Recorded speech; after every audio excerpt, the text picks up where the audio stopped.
Hi everyone and welcome back to my channel. Who put the zoo in zucchini? Don't know, but today I'm going to be making zucchini fritters. They're very easy to make. It's 5 simple ingredients: zucchini, flour, salt, some flavoring and some eggs, and you're done. These can be enjoyed anytime through the day. So I'm going to put the ingredients through the video, and do make sure if you're liking what you're seeing, do put comments down below and hit that subscribe button. But for now, let's get cooking!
So, as you can see, they're really simple to make.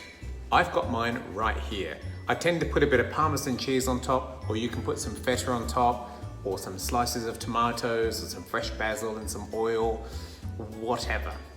But I'm going to enjoy this one right now.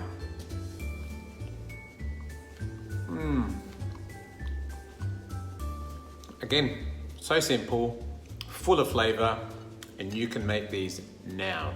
So remember, if you are enjoying my videos, please do not forget to put comments down below and do hit that subscribe button. But for now, enjoy, because I'm hungry. Ciao.